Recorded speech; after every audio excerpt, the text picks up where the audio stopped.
Hello everyone. This is the second part of class 5th EBS chapter 10 Walls Tell Stories. Page number 90 to 94. Where is east west? At the place you are, where does the sun rise? Where does it set? Means जहाँ पर आप खड़े हुए हैं वहाँ से सन कहाँ से राइज होता है और कहाँ पर सेट होता है.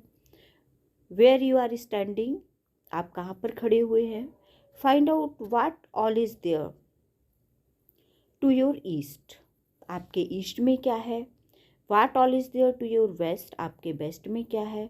Also find out what place are to your north and south, आपके नॉर्थ में कौन सा प्लेस है और साउथ में कौन सा प्लेस है. So answer is sun rise is in the east and sets in the west. Rise means होता है सूर्य उगना, सूर्य निकलता है ईस्ट से और सेट होता है वेस्ट में. Right now I am standing in my classroom, अभी मैं अपने क्लासरूम में खड़ा हुआ हूँ.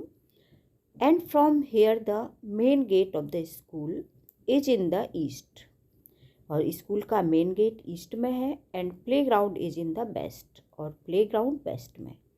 इन the north there are other classrooms, north में अदर क्लासरूम है. एंड साउथ में is the administrative block, administrative का ब्लॉक है.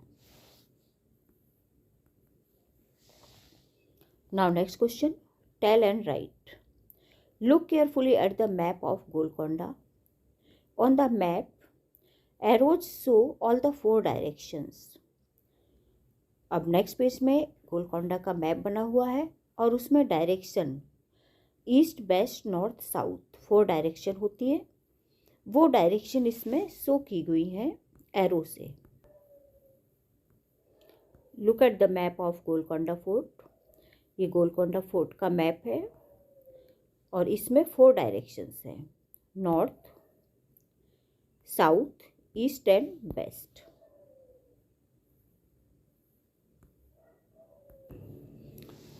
नीचे कुछ क्वेश्चंस दिए हैं. इन क्वेश्चन के आंसर आपको मैप से देखकर ही राइट करना है. So first question, if you are peeping inside from Bodli Darwaza.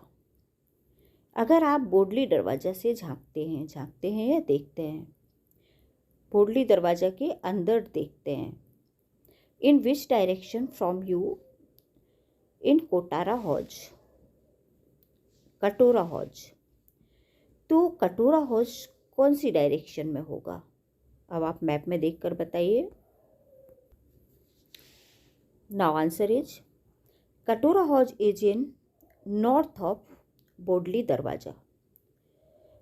Katora Hauz north में है बोडली दरवाज़ा के. Now next question, if someone is entering from Banjara Darwaza. अगर कोई बंजारा दरवाज़ा से एंटर होता है, in which direction from her is Katora Hauz. तो वो कटोरा हॉज के किस डायरेक्शन में है. तो बजरंगा दरवाज़ा कटोरा हॉज के वेस्ट में है, तो answer is in west direction. Now next question, in which direction will you walk from Bala Hisar to reach Moti Mahal. बाला हिसार से मोती महल तक पहुंचने में कौन सा डायरेक्शन होगा. If he walk in the east of Bala Hisar, Bala Hisar के ईस्ट में अगर आप वॉक करेंगे, वी विल रीच मोती महल, तो आप मोती महल पहुंच जाएंगे. Now next question, how many gates can you see on the outer walls of the fort. Fort के आउटर वॉल्स में कितने गेट हैं. सो स्टूडेंट मैप में देखिए, काउंट करिए और बताइए कितने गेट्स हैं. There are 9 gates on the outer walls of the fort. Fort के आउटर वॉल्स में 9 गेट्स हैं. Next question, count how many palaces are there in the fort. Fort में कितने पैलेस हैं, ये भी आप काउंट करके बताइएगा. There are 3 palace in the fort. Fort में 3 पैलेस हैं। Now next question, what arrangements for water can you see inside the fort? Fort में वाटर के लिए कौन सा अरेंजमेंट है? फॉर एग्जाम्पल बेल्स, टैंक्स या स्टेप बेल्स। तो इसको आप मैप में देखिए और फिर बताइए कि वाटर के लिए क्या अरेंजमेंट है। तो वाटर के लिए जैसा कि आपको पता है कि बाउली होती है। बाउली आप बाउडी या बाउलीज आप इसके पहले वाले चैप्टर में भी पढ़ चुके हैं। So answer is for water 5 baolis and 3 hauz have been made. Map में काउंट करके बताइए, इसमें 5 बाउलीज हैं and 3 hauz. On the map, 1 centimeter distance is equal to a distance of 110 meters on the ground.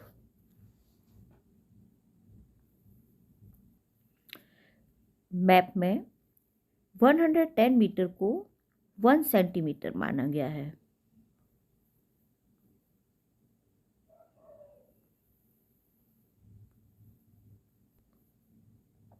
Now next question. On the map, the distance between Bala Hisar and Fateh Darwaja is 8 centimeter. On the ground, the distance between the two would be 880 meters. How far is Makai Darwaja from Fateh Darwaja? तो जैसा कि अभी हमने बताया कि 110 metre को 1 centimetre माना गया है, तो उसके हिसाब से आप कैलकुलेशन कीजिए और इसका आंसर है अबाउट 1000 मीटर्स।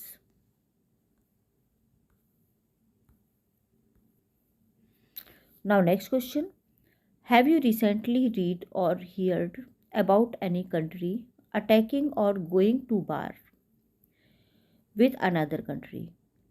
क्या आपने अभी रिसेंटली सुना है कि कोई कंट्री अभी किसी दूसरी कंट्री पर अटैक कर रही है या वार हुआ है? वार मीन्स होता है युद्ध होना। सो answer is yes, recently I heard that United states has attacked Iraq. यानी अभी कुछ समय पहले ही सुना था कि यूनाइटेड स्टेट्स ने इराक पर अटैक कर दिया है। Now next page number 92, why these attacks? Miss ये अटैक जो होते हैं वो क्यों होते हैं और क्यों करते हैं लोग बाग? जब वार होता है, युद्ध होता है, तो अटैक क्यों होता है? While we were all talking, Sridhar called us to see a big cannon. We ran up the steps. हम लोग जैसे ही बात कर रहे थे कि श्रीधर ने हमें सबको बुलाया एक बिग गन, बहुत बड़ी गन जिसका नाम कैनन है, उसको दिखाने के लिए। We ran up the steps, और हम सभी स्टेप्स पर चढ़ गए। Sailaja, this must have been the sultan's big gun. ये सुल्तान की सबसे बड़ी गन होना चाहिए। दीदी, this was used by Aurangzeb. दीदी ने बताया कि ये औरंगजेब यूज करते थे। His full army came with their guns and cannons to attack, but they could not even enter the fort.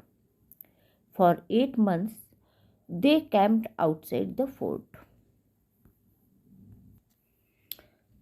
दीदी ने बताया कि औरंगजेब और उनकी पूरी आर्मी अपनी गन्स और कैनन्स के साथ अटैक करने के लिए आई थी, but they could not even enter the fort. लेकिन वो फोर्ट के अंदर ही एंटर नहीं कर पाई, और पूरा 8 मंथ तक वो कैंपस के बाहर ही, फोर्ट के बाहर ही टेंट लगा कर रही। Selja, why would the army come here all the way from Delhi? Selja बताती है कि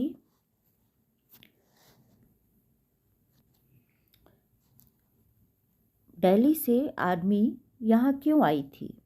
दीदी, in those days Emperors and kings played such tricks. They tried to make smaller kingdom a part of their own kingdom. This was done sometimes by friendship, sometimes by flattery, or even by marriage between families. And when nothing else worked, they also attacked them.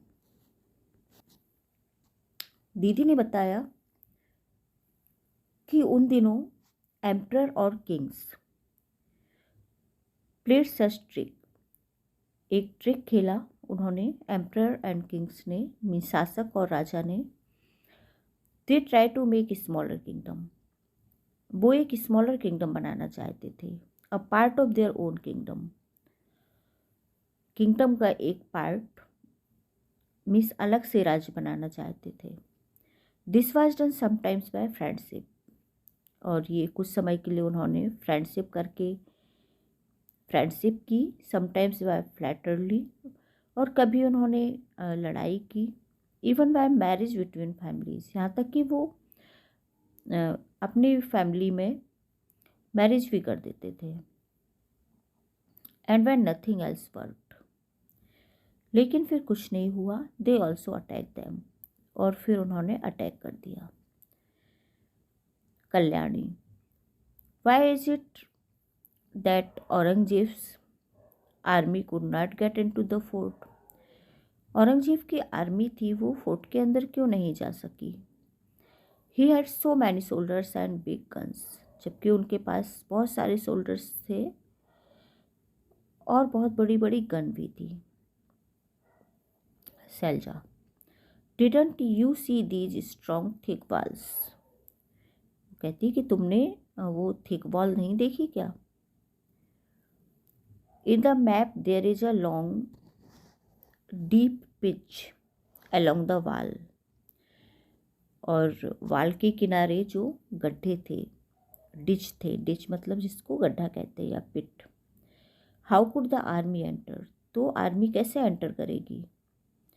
जैसे horses पर army बैठ के आती थी, और अगर नीचे गड्ढे हुए तो वो उसी में पहले गड्ढों में ही गिर जाते थे आगे बढ़ने के पहले। Now Sridhar, if the army try to come from a different side, then the soldier in the bastions would have seen it from a distance. No wonder it was difficult to attack the fort. वो बताती हैं कि army try to come from a different side, अगर different side मतलब दूसरी तरफ से भी आर्मी आती तो सोल्जर बेस्टियन से देख के उन पर अटैक कर देते। Kalyani, imagine the army is coming on horses and elephants. Kalyani कहती कि इमेजिन करो अगर आर्मी हॉर्सेस पर आते हैं और एलिफेंट पर आते हैं, विथ ऑल देयर गन्स, और उनके पास सभी के पास गन है। Here the sultan's army stand fully prepared, तो क्या सुल्तान की आर्मी फुली प्रिपेयर्ड रहती थी? Sailaja, oh no, how many people and soldier on the both of the side must have been killed in all this fighting? Why do people attack and have wars? Selja कहती है, oh no, कितने सारे soldiers दोनों side से fight करते थे और फिर मारे जाते थे। Why do people attack and have wars? People attack क्यों करते हैं और वार क्यों करते हैं?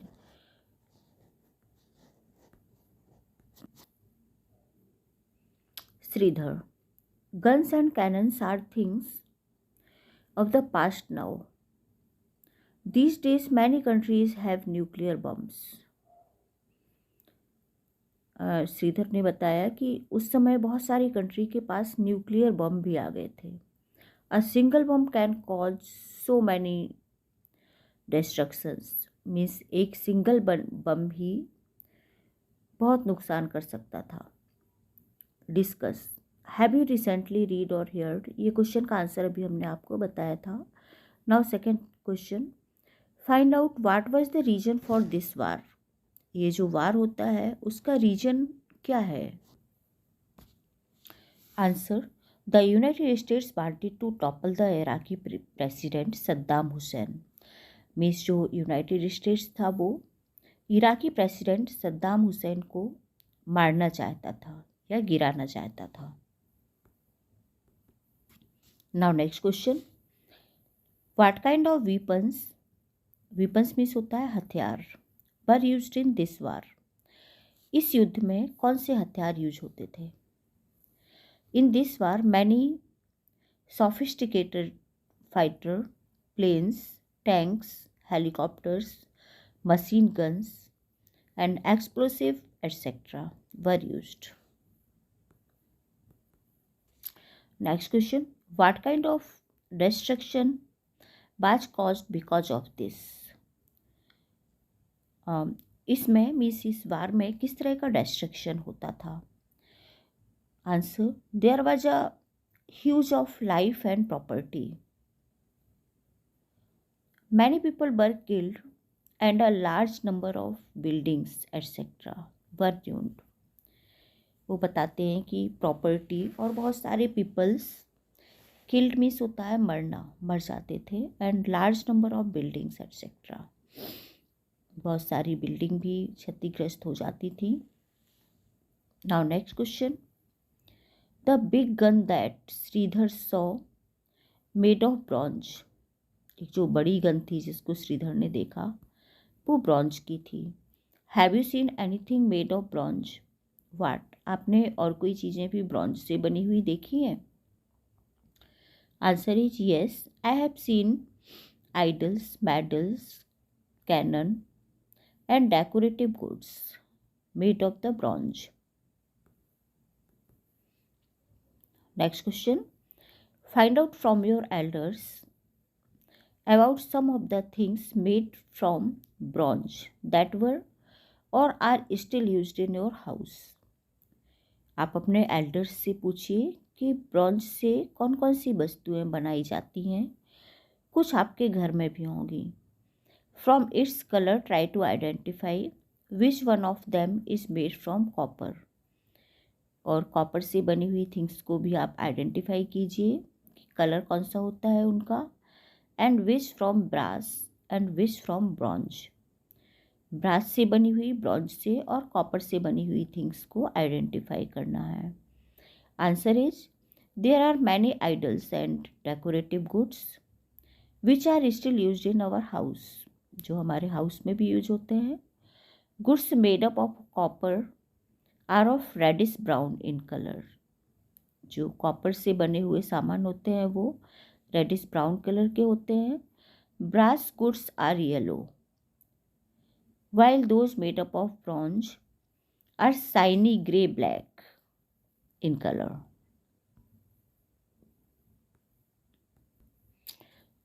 Now next question, the picture shown here is made after seeing a very old painting of those times. Can you think why bullocks have been used here?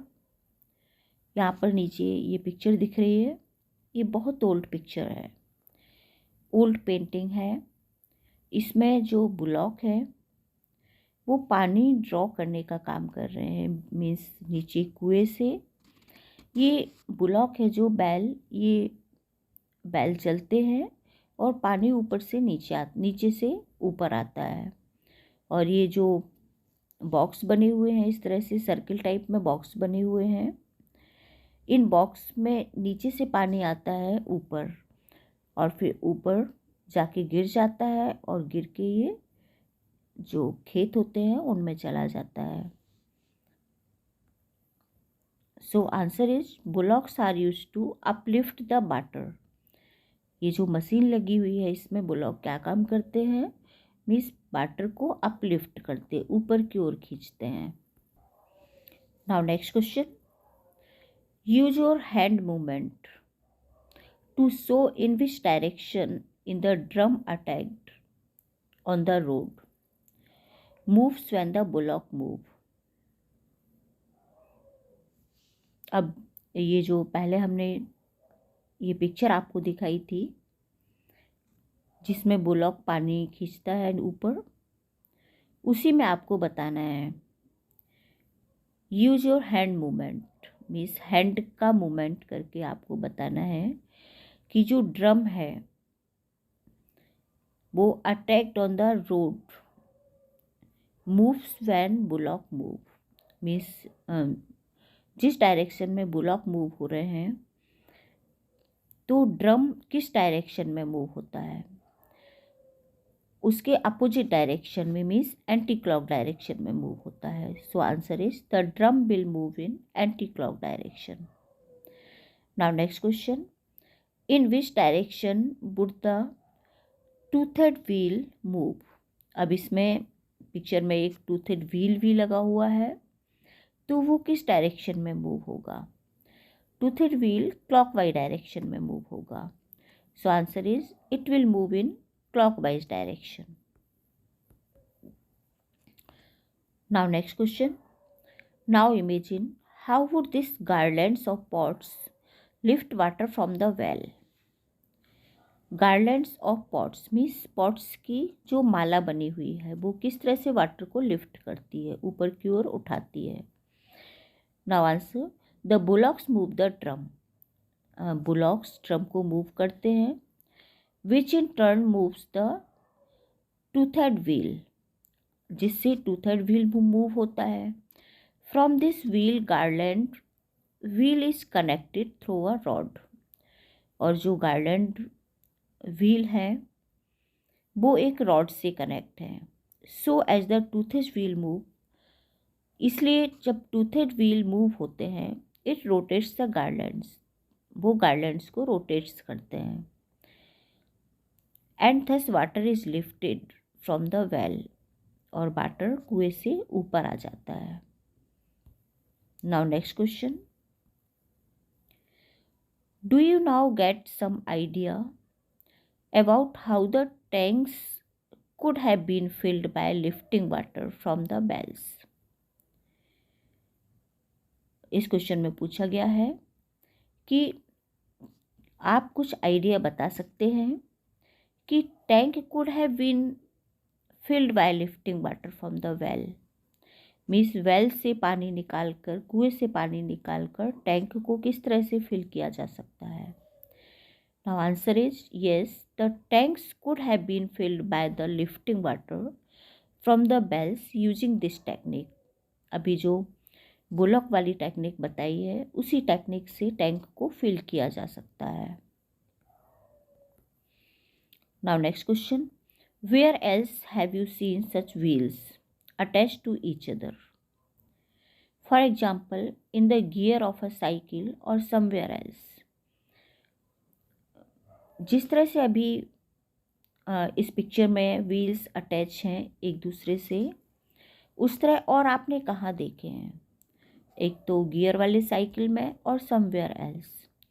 So answer is, beside cycle I have scene such attached wheel in old mechanical watches. जो mechanical watch होती है, घड़ियाँ होती हैं, उनमें clock में, sieving machine में होता है, एंड जनरेटर्स में भी होता है, एंड इन हैवी मशीन्स में भी। Now next question, look around and find out how water is pumped up from the ground to higher places. Miss अपने चारों ओर देखिए और फाइंड आउट कीजिए कि how water is pumped up, water कैसे पम्प्ड अप होता है, मतलब ग्राउंड से हायर प्लेस पर कैसे आता है water. So answer is, these days water is pumped up using boring machine and windmills. Somewhere specially in villages traditional method like using bullocks are used, also used. जैसा कि आपने अभी देखा bullock से, तो गाँव में अभी भी बुलॉक के यूज से ही वाटर ऊपर आता है। Now next question, how is water pumped up using electricity. Water electricity से कैसे पम्प्ड अप होता है। How is water lifted without electricity, और विदाउट इलेक्ट्रिसिटी से कैसे लिफ्ट अप होता है। So answer is the electric machines absorb underground water through tube bells or pumps it up. जो इलेक्ट्रिक मशीन्स होती है वो अंडरग्राउंड में नीचे से वाटर एब्जॉर्ब करती है ट्यूबवेल से और पंप से। Without electricity, water can be lifted using buckets and ropes, windmills and also using bullocks। Means जिस तरह से बकेट मीन्स बाल्टी से जिस तरह से रस्सी और बाल्टी से कुएं से पानी निकालते हैं तो वो विदाउट इलेक्ट्रिसिटी होता है। नाउ स्टूडेंट, पेज नंबर 94 तक आपका कंप्लीट हो गया है एंड पेज नंबर 94 से आगे का चैप्टर मैं नेक्स्ट थर्ड पार्ट में बताऊंगी। सो इस चैप्टर को आप ध्यान से पढ़िएगा